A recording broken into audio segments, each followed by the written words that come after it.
Libero. Qui Parlamento, l'attualità politica dalla viva voce di deputati e senatori. Va ora in onda l'altra metà della radio, parità di rassegna. Conduce Laura Ravetto.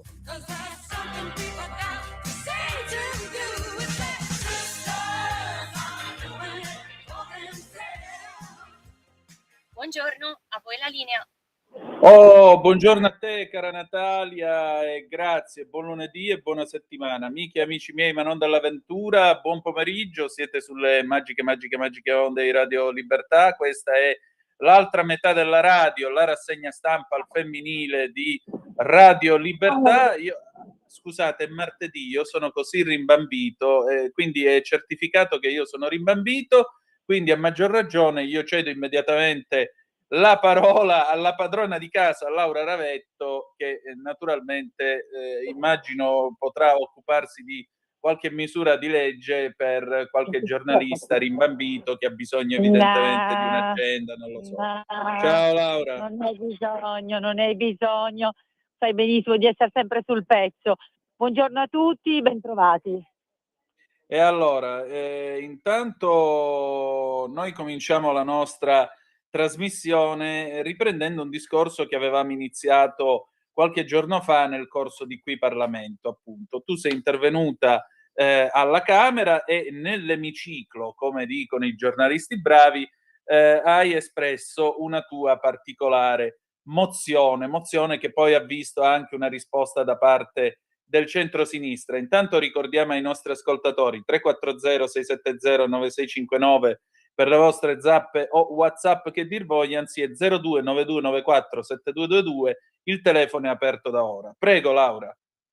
Sì, no, come abbiamo detto, la Lega spesso viene descritta come quella che non si occupa dei diritti, non si occupa dei temi di genere. Cosa vuoi che ne sappia la Lega della tutela delle donne? E poi, come al solito, la Lega è un passo avanti a tutti i partiti su questo, perché abbiamo depositato a mia prima firma una proposta di legge sul reato di cyberstalking, cioè sul reato di persecuzioni via rete e furto di identità e tutte le disgustose azioni che abbiamo visto su siti vari tipo Ficanet piuttosto che Mia Moglie. Noi abbiamo chiesto che venga fatto un reato specifico e poi ci sono venuti tutti dietro perché in aula si è fatta una mozione del centrodestra unito da una parte, della sinistra dall'altra, in cui bene o male tutti chiedono un intervento su questo che è la nuova forma di violenza di genere del nuovo millennio, cioè la violenza sulla rete, che purtroppo non è una violenza neutra, cioè non va verso tutti, ma va in particolare verso le donne e per questo ce ne dobbiamo occupare nell'ambito delle pari opportunità, cioè ce ne saremmo dovuti occupare comunque avesse riguardato tutti, però magari nell'ambito della cosiddetta più purista giustizia. Qua invece intervengono molto sia il Ministero delle Pari Opportunità sia appunto chi è responsabile per i partiti di questi temi e quindi segnatamente anche la sottoscritta.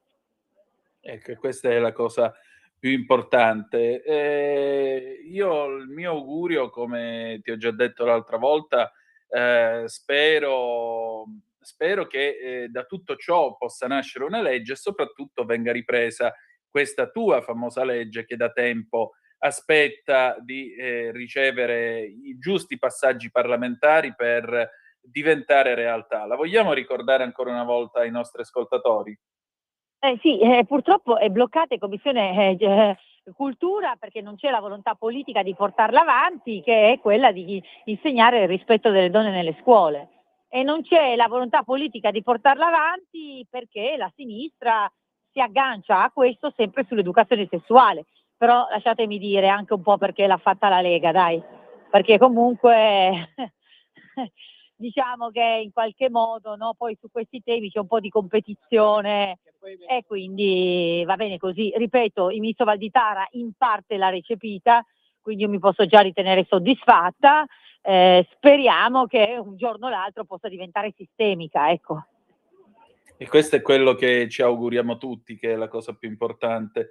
Laura, senti, intanto noi a questo punto passiamo al prosieguo della nostra rassegna stampa. Vi ricordo come sempre il telefono 0292947222, potete chiamare da adesso e cominciamo con la stampa, cronaca di Cuneo. Eccoci qua, controlla telefoni e PC dell'ex compagna, Caragliese a processo.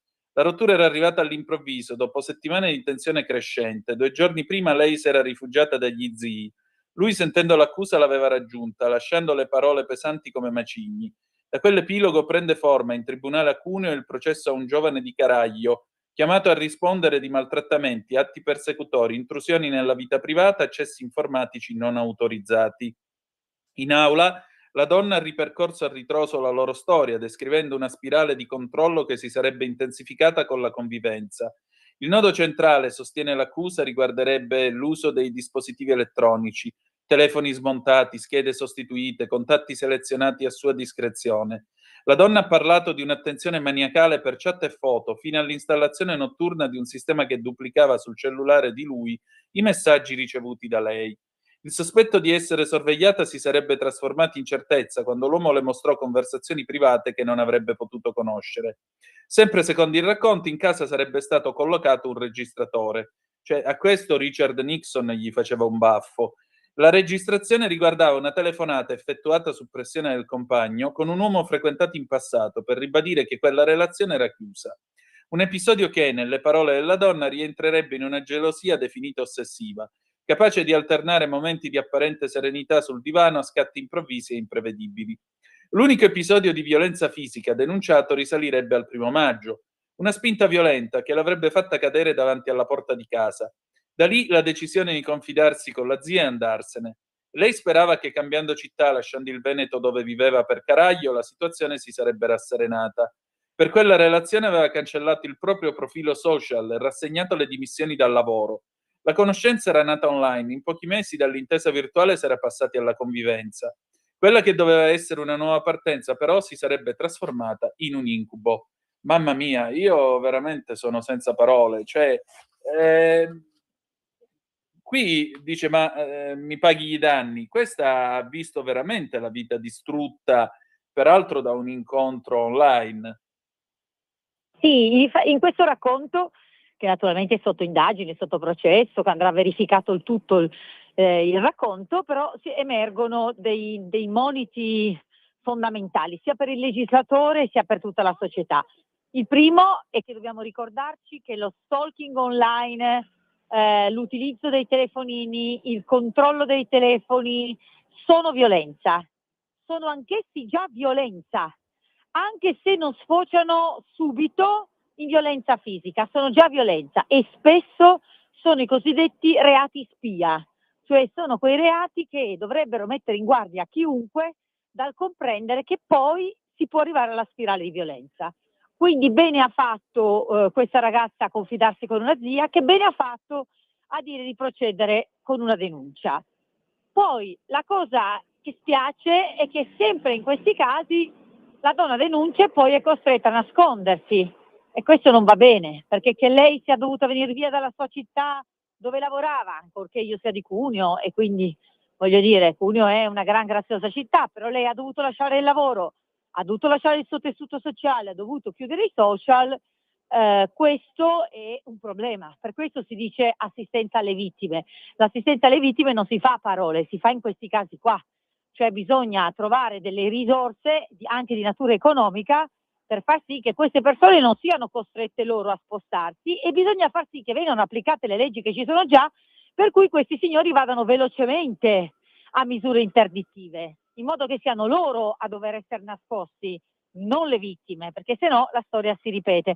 Però ecco, questo è un messaggio importantissimo per le ragazzine. Se un fidanzato, perché purtroppo parliamo di giovani, perché questi sono giovani, vi dice che non devi postare una foto in internet, che secondo lui sei troppo svestita, che secondo lui dovresti vestirti diversamente, che vuole sapere con chi hai telefonato. Ecco, questi sono tutti campanelli d'allarme. Quest'uomo non è un uomo adatto, quest'uomo non va bene per te, vattene via, perché questi sono i primi segnali di volontà di possesso, che poi possono arrivare a forme eclatanti come questa che tu ci hai letto, la registrazione delle conversazioni, veri e propri reati, fino potenzialmente, diciamo nel 60% dei casi, se non il 70%, poi sul lungo termine arrivare alla violenza fisica. Quindi benissimo l'allontanamento e la denuncia sin dalle prime battute d'inizio di questi comportamenti.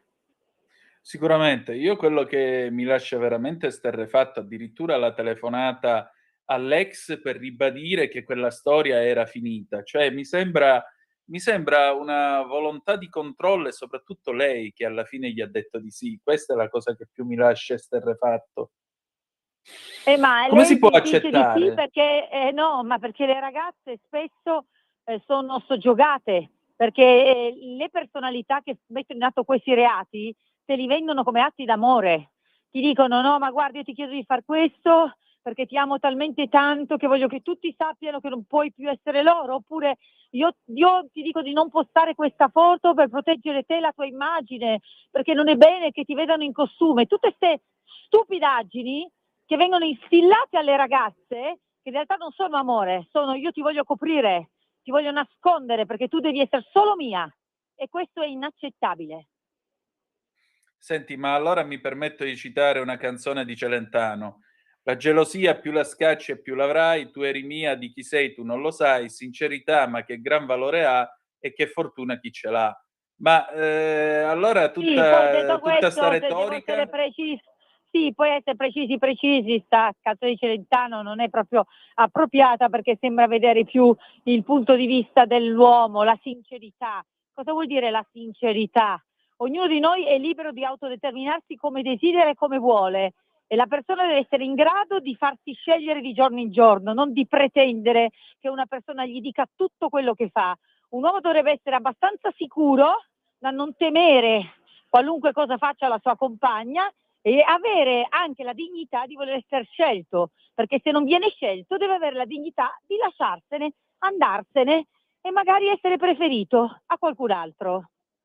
No, ma io sono sempre stato del parere che sono le donne che scelgono e non gli uomini. Questo è poco ma sicuro. Il problema è che ci sono tanti uomini che sono convinti di avere un diritto addirittura quasi di vita o di morte nei confronti della compagna e purtroppo ogni tanto quando facciamo questa rassegna stampa, questa roba fa capolino anche nelle nostre Esatto, conversazioni. Siamo esatto. sempre a quel discorso, dice: "Stasera esco con Tamara, che le porto? Rispetto". Quindi Bravo, esatto. allora, andiamo avanti con, la stampa, stavolta Imperi e Provincia, la morte della piccola Beatrice a Ventimiglia, attesi i primi esiti dell'autopsia. Questa è una storia che sta andando un pochettino, diciamo, in sordina. Questa è questa bambina di 2 anni che è stata trovata morta e in particolare, la madre è, sospettata di, averla uccisa. Cosa dice, la stampa? Il 5 marzo verranno analizzati i contenuti dei 3 cellulari di proprietà di Manuela Aiello, la mamma della piccola, accusata di omicidio preterintenzionale e detenuta da 2 settimane. L'esame dei telefoni è considerato un passaggio chiave per ricostruire le ultime ore prima della tragedia. Aiello è stata trasferita dal carcere di Genova Pontedecimo a quello di Torino. Ieri avrebbe dovuto incontrare i suoi legali, gli avvocati Corbetta e Di Giovanni, ma il colloquio è saltato per questioni logistiche legate allo spostamento. Un nuovo incontro dovrebbe essere fissato nei prossimi giorni. L'attenzione massima resta concentrata sull'autopsia della bambina. Oltre ai lividi già emersi nelle prime fasi dell'indagine, il medico legale avrebbe riscontrato altri 2 segni riconducibili alla suola di una scarpa. Per questo i carabinieri hanno sequestrato un paio di calzature al compagno della madre. Sarebbero stati rilevati anche segni compatibili con possibili bruciature, elementi che dovranno essere approfonditi con ulteriori accertamenti tecnici. Domani alle 14.30 presso il Tribunale dei minori di Genova si discuterà del futuro delle altre 2 bambine, le sorelle della piccola Beatrice. È stata richiesta la presenza in aula di entrambi i genitori. Il padre sarà presente, probabile anche che la sua ex compagna. L'avvocato della famiglia paterna, Fabio Scaffidi, chiede che le piccole vengano affidate alla zia paterna. Le minori saranno rappresentate dall'avvocato Giacomo Sottocasa. La decisione del giudice arriverà dopo l'udienza. Sullo sfondo, gli esiti degli esami tecnici e dell'autopsia che potrebbero imprimere una svolta all'inchiesta, ma soprattutto creare i presupposti per dissequestrare la salma della piccola e quindi predisporne il funerale. Da quel tragico lunedì di inizio febbraio sono ormai passate più di 2 settimane e di svolte vere e proprie nell'indagine della procura non si può ancora parlare. Ecco, ancora una volta torna il tema dei più piccoli, il tema dei figli, soprattutto a chi vanno affidati. A proposito, questa settimana ho visto una tua storia su Instagram in cui tu parlavi appunto, se non sbaglio, di un provvedimento per i figli delle vittime di femminicidio, o sbaglio? No, non sbagli assolutamente, al netto di questa cronaca che è difficile da Sì. commentare, sia per la tragicità del tema, la delicatezza del tema. Naturalmente ci sono delle indagini in corso, fosse accertato quello che scrivono, come diciamo sempre, noi ci occupiamo di pari opportunità, le pari opportunità sono di tutti, quindi non è che uno è a difesa delle donne sempre e comunque, e purtroppo si prende anche atto che ci sono anche donne assassine e pensiamo a quella madre che ha lasciato morire di stenti la sua figlioletta poiché era andata via al weekend con il suo fidanzato, o recentemente non le ha uccise ma le ha messe in grave pericolo di salute questa madre che si è fermata a una festa e ha lasciato 2 bambini in macchina. Quindi voglio dire, purtroppo questo è un tema che esiste. Sì, noi abbiamo fatto un incontro con tutte le forze politiche perché quello che si vorrebbe fare è creare questo registro degli orfani di femminicidio. Poi bisognerà capire se si potrà essere davvero un registro, se ci si dovrà limitare a un osservatorio di dati aggregati per questioni di privacy, però intanto l'intento è qual è? Noi sappiamo che purtroppo ci sono bambini che vedono la madre uccisa per mano del padre, che talvolta il padre si uccide a sua volta, e comunque in ogni caso il padre verrà correttamente e giustamente trattenuto in carcere, e questi bambini, spesso affidati ai nonni materni, hanno però bisogno di un sostegno specifico che comporta dei costi ingenti, e ci sono molte associazioni, anche private, che sono disposte a supportare questi bambini, questi ragazzi, queste ragazze, queste bambine, ma non sanno come individuarli. Naturalmente qua, ripeto, c'è il tema delicatissimo della privacy, soprattutto nei confronti di un minore, però bisognerebbe cercare di avere dei dati perlomeno generali, in modo da poter individuare a chi far arrivare questi fondi per poi farli arrivare a questi ragazzi, e questa è una richiesta che ci è stata fatta proprio dai privati, dalle associazioni, e quindi sì, si spera che si arrivi presto anche alla configurazione e alla creazione di questo registro osservatorio, e ci si sta sforzando appunto di fare un'approvazione comune, perché poi, Antonino, lo diciamo spesso, ma il bello anche di queste tematiche è che di solito sono tematiche che riescono ad abbracciare una trasversalità, cioè si riesce a non litigare, ecco, tra forze politiche molto spesso sui temi quali quelli femminili, quali quelli dei bambini, e quindi è bello fare questo tipo di condivisione in modo che non ci sia qualcuno che si intesta da solo la battaglia che poi magari non arriva a meta perché gli altri non sono stati coinvolti. È bene coinvolgere tutti sin dall'inizio in modo da ottenere il risultato. Infatti. Dovrebbe esserci una chiamata in attesa, Laura, se vuoi la prendiamo. Fantastico. Pronto, chi è là? Buongiorno Luigi, la narrazione contraria ma democratica in questa trasmissione. 2 cose. Vai Luigi, signora... ci piacciono i democratici, anche Bastian Contrario.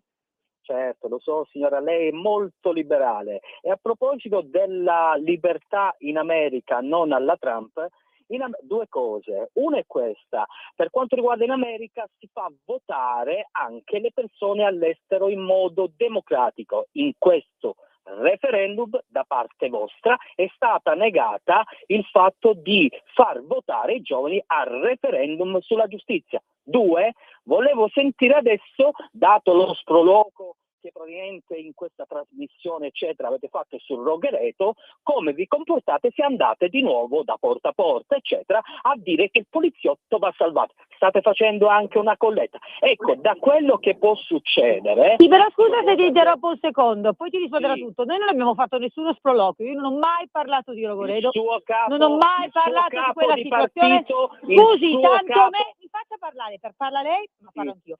Tantomeno in questa trasmissione, quindi se vuole eventualmente muovere questo tipo di critica, a cui io comunque risponderò, la faccia dove ne hanno parlato, non in una trasmissione dove noi parliamo di pari opportunità e non abbiamo mai toccato il tema. Grazie. Il suo capo di partito, quello è diverso, va benissimo, però non dica in questa trasmissione con grande sproloquio, perché io magari lo sproloquio lo uso, allora parliamo anche per quanto riguarda l'algerino, dal giudice, da quello da 25 condanne eccetera, il giudice ha dichiarato deve essere espulso in Algeria e voi avete fatto anche gli accordi in Algeria, l'avete portato in Albania e avete detto che la colpa dell'espulsione, guarda caso eccetera, era colpa del giudice. Ecco, quando si fa informazione non si colpisce la pancia della gente. No, certo, io le rispondo subito. Il giudice aveva torto, lo ribadisco, il giudice aveva torto, poi le spiego perché.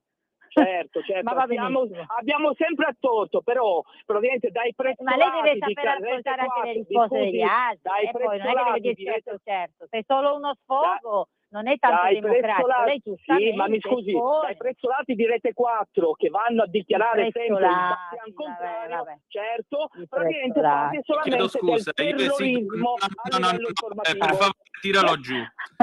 Allora, il concetto è molto semplice. Qui chiunque può telefonare e parlare. Però io non accetto due cose. Primo, questo tono da indignato speciale. Siamo gente serena e discutiamo serenamente. La seconda cosa, se sei ancora collegato al telefono, io non permetto a chi che sia di telefonare nelle mie trasmissioni. Gli altri fanno quello che cavolo vogliono, ma nelle mie faccio quello che cavolo voglio io. E allora, nelle mie trasmissioni, dico mia in realtà la trasmissione è di Laura, ma io non permetto che si definiscano colleghi di qualunque emittente o testata come prezzolati, giornalai e roba varia. Perché vorrei ricordare che i giornalisti, tutti, specialmente quelli che non la pensano come te, sono un presidio di democrazia. E vorrei ricordare che in questo paese le Brigate Rosse e i vari terroristi hanno sparato e ammazzato i giornalisti. E hanno sparato anche a Indro Montanelli nelle gambe nel 1977. Quindi un po' di rispetto per chi fa questo mestiere, perché noi siamo un presidio di democrazia, anche quando non siete d'accordo. Adesso però c'è Lisetta al telefono, Laura. No, scusa, Lisetta la facciamo aspettare un secondo perché ci tengo a rispondere subito, ecco, se non è un problema. Tanto sarò in velocità. Allora, la prima cosa che voglio dire è che è benissimo la democrazia, però democrazia non significa diritto di insulto e su questo ti sei espresso benissimo tu, perché i giornalisti non si toccano. Almeno in questa trasmissione i giornalisti non si toccano, quindi non si dà ai giornalisti dei prezzolati. I giornalisti fanno il loro mestiere, alcuni sono di area, alcuni no, alcuni sono più liberi, altri meno, come tutti, come tutti. E viva Dio, poi, così funziona in democrazia. Sul merito delle questioni, la prima cosa che voglio dire è che per come è organizzato, e mi assumo la responsabilità di quello che dico, per come è organizzato il voto all'estero in Italia, meno male che non si vota al referendum. Io lo leverei anche alle politiche, perché siamo a conoscenza di tutti gli scandali che sono usciti su schede precompilate, su schede radunate nei comitati, cittadini all'estero che dicono che non hanno mai ricevuto la scheda. Quindi guardate, io, ancorché la legge fosse la legge Tremaglia voluta dal Movimento Sociale Italiano, perché Tremaglia era appunto nel partito dell'MSI e poi il partito di Fini, io non, per come è organizzato il voto all'estero non sono assolutamente d'accordo, anche perché spesso non è a condizioni di reciprocità. Perché lei mi potrà dire quel che vuole, ma io non posso votare il Parlamento negli Stati Uniti, l'Assemblea io non la posso votare e non la potrei assolutamente votare se fosse una statunitense che sta in Italia alle condizioni di un cittadino italiano negli Stati Uniti. Quindi io onestamente sono di per sé molto contraria al sistema come è organizzato. Prima cosa, tra l'altro combinazione, si avvantaggiano di questo sistema sempre personaggi che poi molto spesso alcuni hanno avuto anche delle inchieste particolarmente significative, quindi io, non tutti ma alcuni sì, quindi io personalmente sono contraria a questo sistema. Su Rogoredo sì, è vero, qualcuno della Lega, probabilmente anche il segretario, non lo so perché non l'ho seguita come vicenda, si è espresso, ma non è che si è smentito nella sua espressione, perché quando sono emerse gli elementi della procura, Salvini ha detto deve pagare doppio. Si è espresso molto più compiutamente qualche membro di Fratelli d'Italia, quello sì, ma la Lega, sinceramente, Salvini si è limitato a dire quello che poi dice sempre, cioè che noi si sta dalla parte dei poliziotti, poi se c'è una mela marcia nei poliziotti deve pagare doppio, e questo è, e questo dovrà essere, e questo siamo tutti d'accordo. Invece sui temi che riguardano me, perché poi c'era l'ultimo tema dell'immigrazione, e mi riguarda perché sono in Commissione Affari Costituzionali, ancorché mi occupo di pari opportunità, ma sono anche in affari costituzionali e sono molto esperta di immigrazione perché sono stata presidente del Comitato Schengen. Guardate che non è che il governo li ha mandati in Albania e doveva mandarli in Algeria. Il governo ha messo insieme un sistema di rimpatri che vede come step intermedio l'invio nel centro di rimpatrio albanese. Non significa aver sbagliato la nazionalità del rimpatrio, significa dire io ti mando in Albania in attesa di poterti rimpatriare in Algeria, e questa cosa è assolutamente legittima. Alcuni giudici, sbagliando, l'hanno ritenuta illegittima. È intervenuto il Parlamento europeo che ha detto che è assolutamente legittima. Vedremo se adesso i giudici rispetteranno la decisione del Parlamento europeo. Quindi non confondiamo le cose. Non è che viene portato in Albania uno che deve andare in Algeria, semplicemente invece di trattenerlo in Italia si dice lo trattengo in Albania in attesa di rimpatrio in Algeria. Ok? Benissimo, ora ascolto Lisetta. No, Lisetta ha messo giù. Facciamo una cosa, mettiamoci tutti d'accordo. 10 secondi di pausa, Lisetta richiami perché ora tocca a lei. Avanti. Natalia, a tra poco. Lo amiamo perché ci offre sempre le cose più buone e naturali. Linea Alberto Acerbis. Anche tu da qualche tempo hai quei fastidiosi dolori alle spalle, alle ginocchia, ai gomiti, alle anche, e il tuo medico le ha classificate come artrosi? Aiutati attraverso ACEUC2. ACEUC2 è il nostro integratore alimentare a base di collagene nativo non denaturato di tipo 2, quello che aiuta le cartilagini a rigonfiarsi di collagene in modo che le articolazioni non si tocchino e non si sfreghino più. È un prodotto completamente naturale, stamattina in offerta speciale per voi. Chiamate subito 030 68 40 408. Vuoi provare il trattamento di 30 giorni? 35 euro. Vuoi provare il trattamento di 60 giorni? 60 euro. Vuoi provare il trattamento di 90 giorni? 79 euro. Ma se acquisti il trattamento di 4 mesi, 120 giorni di trattamento, un prezzo straordinario speciale per voi se chiamate subito lo 030 68 40 408, dite ho ascoltato Radio Libertà, avete prezzo straordinario, trasporto gratuito e anche uno splendido omaggio. Solo ed esclusivamente adesso, se chiamate subito lo 030 68 40 408.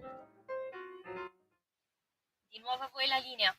Grazie Natalia, alle 14:36 minuti e 20 secondi sulle magiche onde di Radio Libertà. Laura Ravetta, Antonino Danna al microfono con voi per l'altra metà della radio. Che cos'è questo suono telefonico, Natalia? Richiamo subito l'onorevole. Riprendiamo Laura, perfetto. Lisetta, noi aspettiamo la sua telefonata, scusi, ma abbiamo dovuto fare alcune precisazioni. La nostra Laura ha dovuto chiaramente, diciamo così, come dicono gli americani, setting the record straight, fare un po' di errata corrige. Allora, noi nel frattempo aspettiamo i vostri messaggi anche al 340 670 9659, le vostre telefonate 0292 94 7222. Capisco che noi viviamo dei tempi nei quali molto spesso, diciamo, il dibattito viene vissuto con toni accesi, però vi prego, cerchiamo di mantenere una certa serenità. Laura, abbiamo al telefono la nostra Lisetta. Vai Lisetta, scusami, vai. Sì, niente, buonasera a tutti e due. Ben trovata. Allora, io volevo parlare più che delle donne italiane, che direi tra parentesi non si concluderà niente, comunque gli uomini che abbiamo, puntini. Allora, io ho visto un reportage sul coraggio delle iraniane e l'indifferenza occidentale. Se volete questo che vi dico, Prego. siete d'accordo? Perché vi sono ancora lungaggini di questi fatti, anche in questi giorni in Iran. E allora, io volevo dirvi che la sfida è inarrestabile, perché ho visto un'altra volta, non posso dire il nome della TV che ho visto. Perché no? E si ricollega a 2 o 3 mesi fa che abbiamo visto questo articolo, che da giorni per le strade dell'Iran giovani donne coi capelli sciolti si fanno riprendere mentre danno fuoco alle effigie della guida suprema, mi sembra, di Ali Khamenei, e con le fiamme si accendono una sigaretta. Non solo rischiano, secondo me, l'arresto da parte della polizia e la tortura al carcere per mostrarsi in pubblico senza jihad, ma contro il regime teocratico che da decenni ha imposto sui loro corpi le loro scelte, cioè le loro vite, un controllo asfissiante. Da quando Mahsa Amini è stata uccisa, mi sembra la data del 16 febbraio 2022, per aver sfidato l'obbligo del velo, le giovani iraniane hanno dato vita a un movimento, donna, vita e libertà. Queste 3 parole mi piacciono, per dire la verità, che nonostante gli stupri, gli arresti, le torture e gli omicidi di Stato, e si è trasformato nell'onda di cuoio impetuosa che sta per travolgere il regime fondato sul terrore instaurato sempre dallo stesso Khomeini nel febbraio del 1979. E volevo concludere.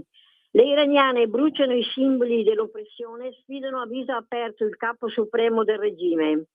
Dove sono le progressiste che scendevano in piazza per difendere i palestinesi di Gaza, ignare di mobilitarsi per conto di Hamas, movimento al soldo della teocrazia iraniana, che delle donne, della loro dignità, secondo me, e dei loro diritti non sa che farsene, se non vessarle, condannarle al silenzio e all'obbedienza perpetua. Dove sono le nostre femministe col ditino alzato, dico io, sempre pronte a denunciare il patriarcato e la violenza di genere? Tutto qua, vi saluto e una buona settimana anche a voi.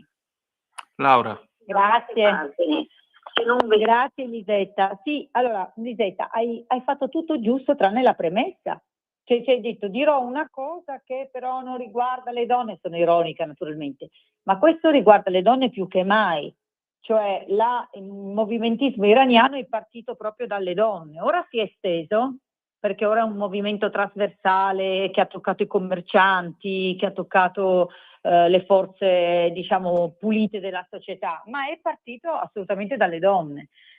Io sono molto d'accordo con te, purtroppo non vediamo i giritondi delle sinistre, però poi voglio essere anche onesta intellettualmente, non vediamo neanche tutta sta mobilitazione europea, Cioè, siamo tutti un po' responsabili, nel senso che si è aggredito Trump, però Trump è l'unico che in qualche modo cerca di bilanciare questa situazione e ha sfidato in qualche modo il regime, perché se aspettassimo l'Europa, l'Italia quindi anche, non è che mi sembra che siamo molto attivi in questo.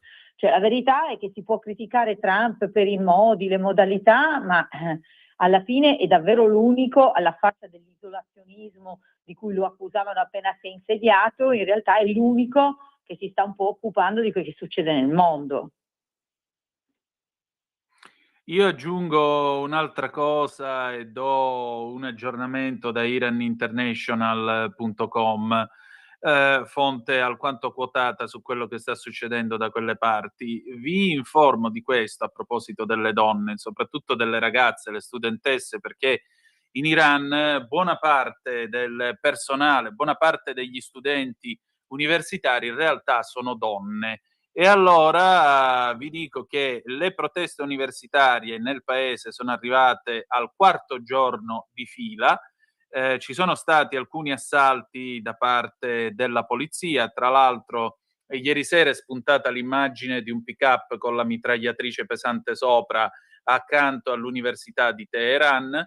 Nel frattempo i Pasdaran stanno tenendo delle esercitazioni a fuoco nella zona meridionale dell'Iran. Giunge notizia che Teheran è vicina all'acquisto di missili ipersonici cinesi antinave, quindi tenteranno di affondare eventualmente le portaerei americane. A Londra si è tenuta una protesta guidata principalmente da ragazze che hanno chiesto al governo britannico di designare i Pasdaran come organizzazione terroristica. E poi vi do questa notizia che è francamente pericolosa e preoccupante, visto che è di un'ora fa, sempre Iran International. Hossein Simai, che è il ministro della Scienza, Ricerca e Tecnologia, ha detto che il governo non tollererà ulteriori proteste alle università e ha avvisato che chi si trova coinvolto in queste manifestazioni fronteggerà delle azioni disciplinari. In un video messaggio Simai dice che nessun cittadino iraniano accetta degli insulti ai simboli nazionali quali la bandiera iraniana. Questo perché molto spesso nelle manifestazioni spunta la bandiera della Persia, dello Shah, quella che si usava prima del 1979 con il leone d'Iran. Questo, se permettete, è il preavviso che saranno pronti eventualmente ad altra repressione, il che significa altri morti e altro sangue. Rispondo anche alla domanda un po' retorica, se vogliamo, della nostra Elisetta: dove sono le femministe che protestano a favore di Hamas, movimento notoriamente femminista? A casa, al caldo, al coperto, perché dell'Iran non gliene frega niente. Questa è la verità. Tutto qui. Che meglio di così una sintesi migliore non si potesse fare. Grazie. È il famoso metodo senza tanti cazzi, come diceva mia zia Santina. Andiamo dritti al punto. Adesso le 14:44 minuti e 30 secondi, il telefono è sempre aperto allo 0292947222, vi ricordo sempre i WhatsApp al 340 670 9659. Tra l'altro il nostro Maurizio ci scrive: andiamo almeno una volta al concreto. Che fine ha fatto la richiesta di dimissioni di molte nazioni europee della albanese e del suo misterioso iter nell'inutile ONU, come la Boldrini, e purtroppo solo in ritardo la condivisione dell'Italia? Finisce come sempre in un bla bla bla sino alla candidatura della stessa alle elezioni, come ci ha abituato una parte dei votanti, di questa affiliata da Hamas come suo marito, stipendiato da loro. Datemi un aggiornamento concreto, magari dai nostri onorevoli. Grazie Maurizio. Sì, l'aggiornamento concreto lo dovresti avere dai parlamentari europei, non certo da me, o comunque da chi in qualche modo si occupa di esteri, quindi sì, chiederemo un aggiornamento completo a chi si occupa di esteri. Ricordo a tutti che questa è una bellissima trasmissione che si occupa di pari opportunità, quindi chiedetemi ogni aggiornamento che volete sulle mie tematiche. Grazie. Ecco, andiamo avanti adesso con il giornale di questa mattina. Ad settembre 2024 il delitto nel Foggiano, parliamo di un femminicidio, uccise la moglie in un finto incidente, colpita alla testa e bruciata da viva. Mamma mia, l'uomo ferì la donna, la mise in auto e appiccò il fuoco inscenando uno schianto. Era innamorato di un'altra donna, per questo inscena il delitto perfetto simulando un incidente stradale. Ciro Caliendo, 48 anni, è stato arrestato con l'accusa di omicidio volontario premeditato aggravato. Indagato subito dopo il fatto come atto dovuto, la procura di Foggia ora l'accusa di aver ucciso la moglie, Lucia Salcone, 47 anni, dopo averla colpita alla testa con un oggetto contundente. Con la donna agonizzante avrebbe centrato con la sua Fiat 500 un albero per poi appiccare fuoco. La ricostruzione di Caliendo, zeppa di contraddizioni, è ben diversa, ma gli elementi raccolti e l'autopsia raccontano un'altra storia. È il 28 settembre 2024 quando interviene la polizia stradale di San Severo lungo la provinciale 13 che porta a Castelnuovo della Daunia. L'utilitaria, finita contro un albero con la 47enne morta carbonizzata, è ancora in fiamme. Illeso il guidatore. L'uomo, imprenditore agricolo molto noto, presidente della CIA Agricoltori di San Severo e delle Antiche Cantine, trascorre la sera del 27 in pizzeria con la moglie, con la quale ha 2 figlie, e gli amici di una scuola di ballo. Al rientro decide di controllare i suoi vitigni lungo la strada, visto che settimane prima aveva subito il furto di 50 quintali d'uva. Per evitare un'auto che arriva in senso opposto, sterza, finendo contro l'albero, continua il suo racconto. Prova a estrarre il corpo privo di sensi della moglie, la cintura gliel'impedisce. Quando si sprigionano le fiamme si getta nei campi. Un incendio improbabile alla velocità d'impatto stimata di 10 km l'ora. L'auto che avrebbe provocato l'incidente, sempre secondo quanto verbalizzato, era al centro della carreggiata e con una sola luce di posizione. La prova che Caliendo direbbe la verità? Ustioni leggere alle mani e alle braccia, ma i soccorritori ricordano che l'uomo puzzava di benzina. Dall'esame medico-legale gli altri elementi che non convincono: la vittima ha lesioni sulla nuca e sulla fronte, non compatibili con l'urto, tra l'altro a bassissima velocità. Viene disposta l'autopsia e l'esame dei rottami. Il professor Luigi Cipolloni dell'Istituto di Medicina Legale di Foggia referta monossido di carbonio nei polmoni, inalato quando la Salcone respirava ancora. La poveretta non è morta durante la collisione. Le indagini hanno dimostrato un'assoluta incompatibilità, spiega il dirigente della squadra mobile di Foggia, Marco Mastrangelo, tra la dinamica dell'incidente ricostruita dall'uomo e le perizie fatte dai consulenti della procura. Le lesioni in zona cranica, per esempio, non sono compatibili con il sinistro stradale, ma da colpi contundenti. Il movente? Una lettera inviata a una cugina residente all'estero pochi giorni prima del fatto, in cui spiega di voler lasciare la moglie perché è innamorato di un'altra donna.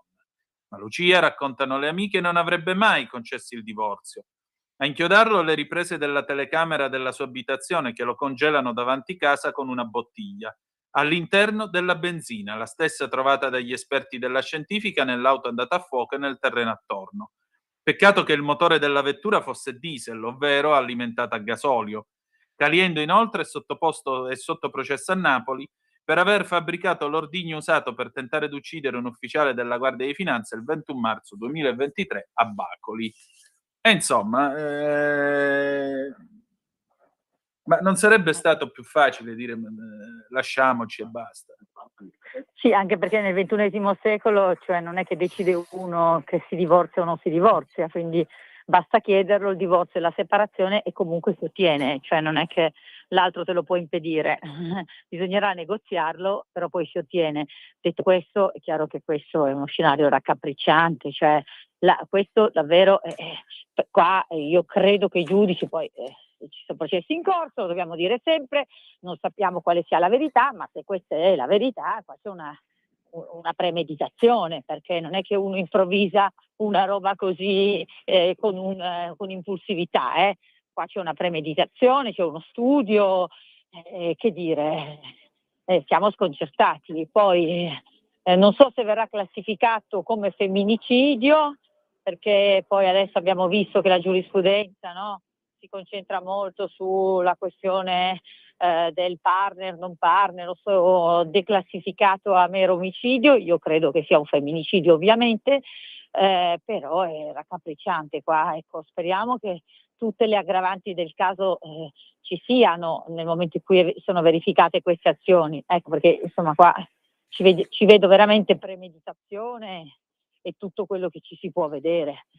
Che dire, come dico sempre, Antonino, io incontro tante persone al giorno, giro per le strade, da quando facciamo questa trasmissione mi occupo di questi temi, mi viene il dubbio che io devo aver incontrato nella mia vita anch'io qualche uomo così. A me non sembra di conoscerne.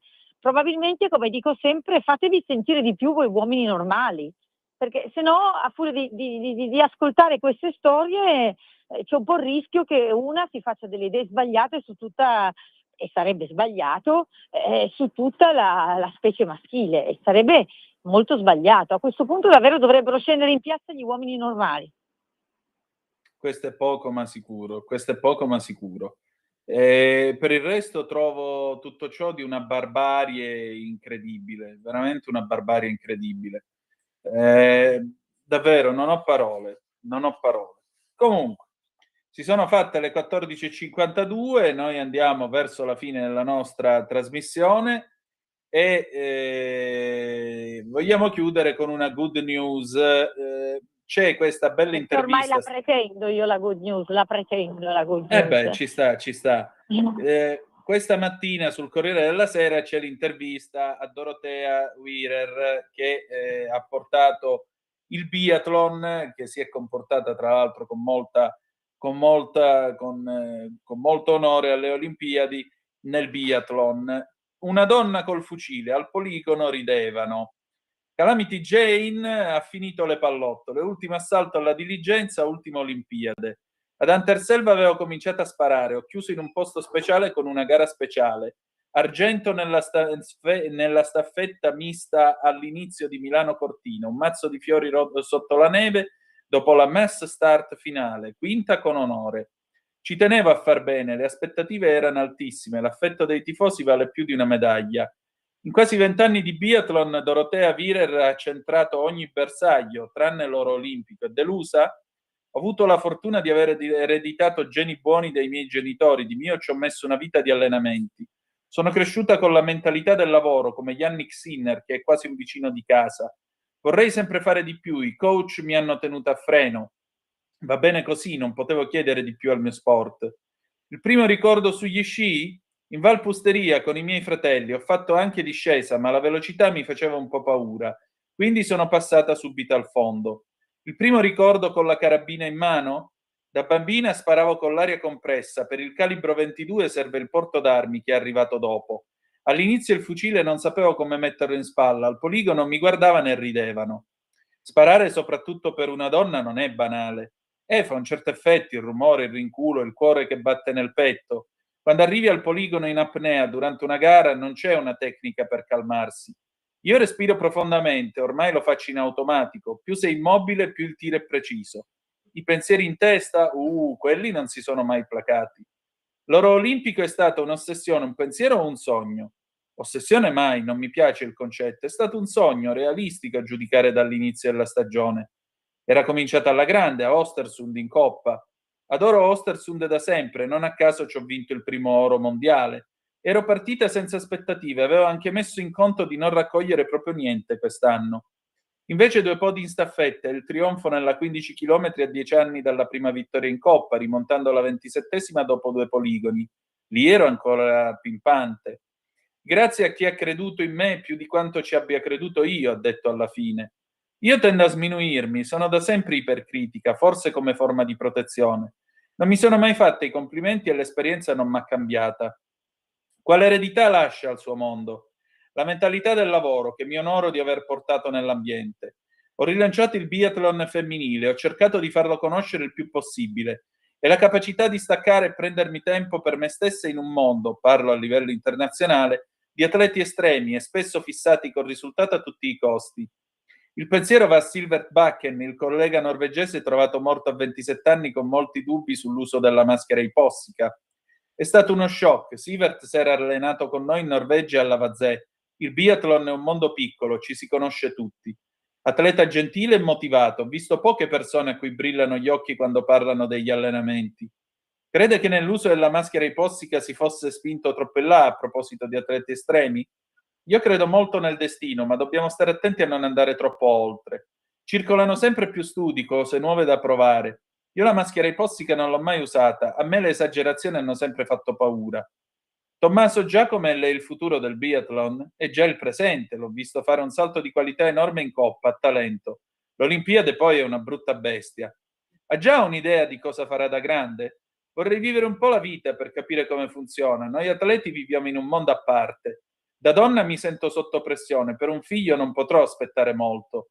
Gli anni passano, ma qualche viaggetto vorrei farlo, però desidero anche stare a casa a fare ordine nella testa.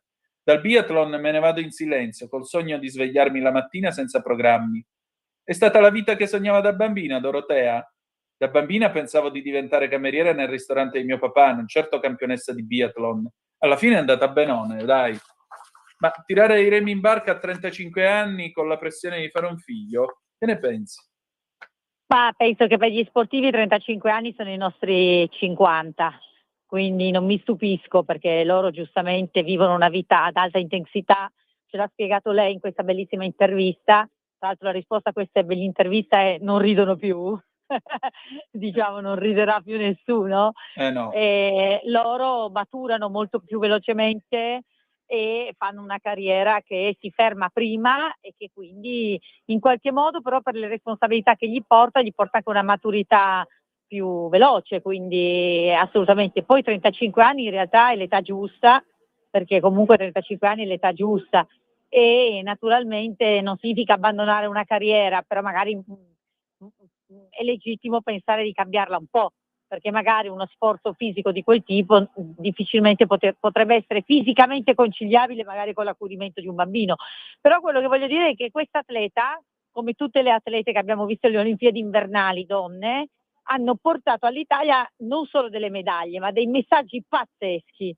Il primo messaggio è un messaggio che avevamo già visto nelle altre Olimpiadi, cioè che le donne possono fare esattamente tutto quello che fanno gli uomini, magari insomma prendiamo dei pesi un po' più bassi, però possiamo fare tutto quello che fate voi, e questo è un messaggio bellissimo. E dall'altra è che sono madri, vogliono essere madri, cioè io sono uscita, come sai, a difesa della Brignone, che è stata vergognosamente insultata poiché si è presentata col suo bambino, anzi non si è presentata col suo bambino, il primo istinto che ha avuto dopo aver vinto è abbracciare il suo bambino. E io La Lollo giustamente ho Brigida, fatto scusami.